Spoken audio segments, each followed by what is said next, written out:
I'll be honest, there haven't been too many moments in video gaming that have really stuck with me. Unless something is out of the ordinary and incredible, I'll probably just forget about it. The introduction sequence to Shadow Hearts is the complete opposite, and I can remember watching it for the first time like it was yesterday. This cinematic sequence features a mysterious man in a top hat firing demons across a train carriage at a young man who proceeds to capture one one-handed and brutally crush its small head in the palm of his hand, splattering blood everywhere. All these years later, this remains one of my favourite opening sequences of all time, and it sets the atmosphere perfectly for what is one hell of a dark ride. Shadow Hearts is one of the darkest, most mature RPGs I have ever played. While Final Fantasy focused on competitive water sports, cute yellow birds, and irritable laughing scenes, Shadow Hearts built its success on twisted demons, spiritual possession, and a lot of dead bodies. This is a JRPG that was not a sheep. It did not follow the crowd and instead gained its massive cult following on its unique elements, which still stand strong today. This game isn't perfect, but it is the perfect foundation for its sequel, Shadow Hearts Covenant, which to me is one of the best RPG games ever. But that's a story for another day. So, is Shadow Hearts worth a shot? Yes it is, and here's why.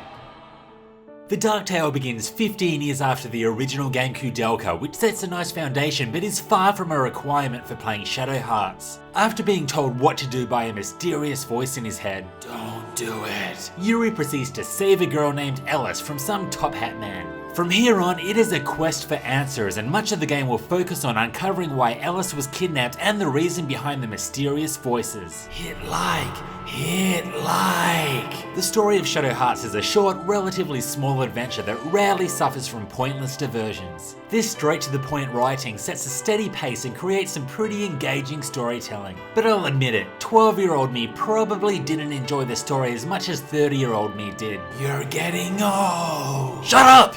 Now, let's talk about Yuri. He is the perfect recipe of an awesome main character, and I wouldn't say that about too many others out there in the JRPG world. He is an arrogant, blunt badass with a heart of pure gold, and it's these imperfections that make him so likable. He can also turn into demons, which is never a bad thing when applying for the coolest protagonist ever position. The relationship that he develops with Ellis is something special, and this sets up even more amazing moments in the sequel. Once again, this game is the foundation for one of the best RPGs ever. The setting of Kudelka was brilliant. It was well designed, very dark, and creepy as hell. The setting of Shadow Hearts is much the same. The cast's journey through both Europe and China, home of demonic villages, mysterious castles, abandoned ruins, and even an orphanage run by a psychopath. While exploring these atmospheric locations is a joy, they're rather limited in comparison to what you'd expect from an RPG of this era. What I mean is that the towns are tiny and often lacking in life, literally in many cases. Many of these locations are also inaccessible after a certain point of the game, which was a bit of a disappointment. If the developers could have just expanded the scope of the world, this game would have been even better.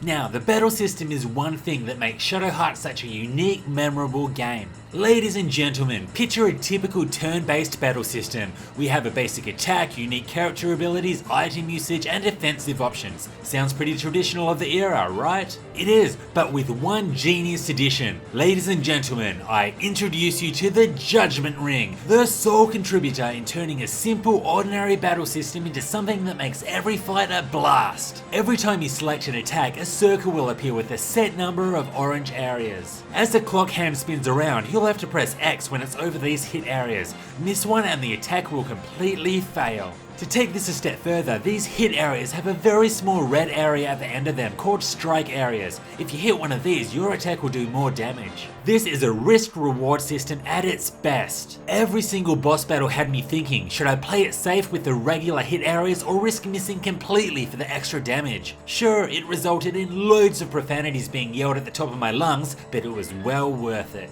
Sanity points are another unique addition to the battles, but these are in dire need of some optimization. Before each battle, characters start off with full SP, but every turn it's decreased by 1 point. If it reaches 0, the character will go berserk and can't be controlled anymore. This is a good idea in theory, but it was executed poorly as I only went berserk once in the entire game. The battles just don't last long enough, and as a result I was able to ignore this mechanic completely. Every other character unlocks their special abilities through leveling up, but Yuri is a badass who can turn into demons, so things are a little different for him. To obtain new fusion monsters, you need to cash in the elemental souls that you collect from defeating enemies. Once you have enough souls, you can take on one of the 18 fusion monsters, defeat them, and they're yours to fuse with anytime. While I did like the idea behind this system, again, it's something that could have been better optimized. The reason being that 99% of the time, you're just going to be fusing with the monster that has the highest strength or magic stat. There is not enough incentive to use any others unless you need the extra healing.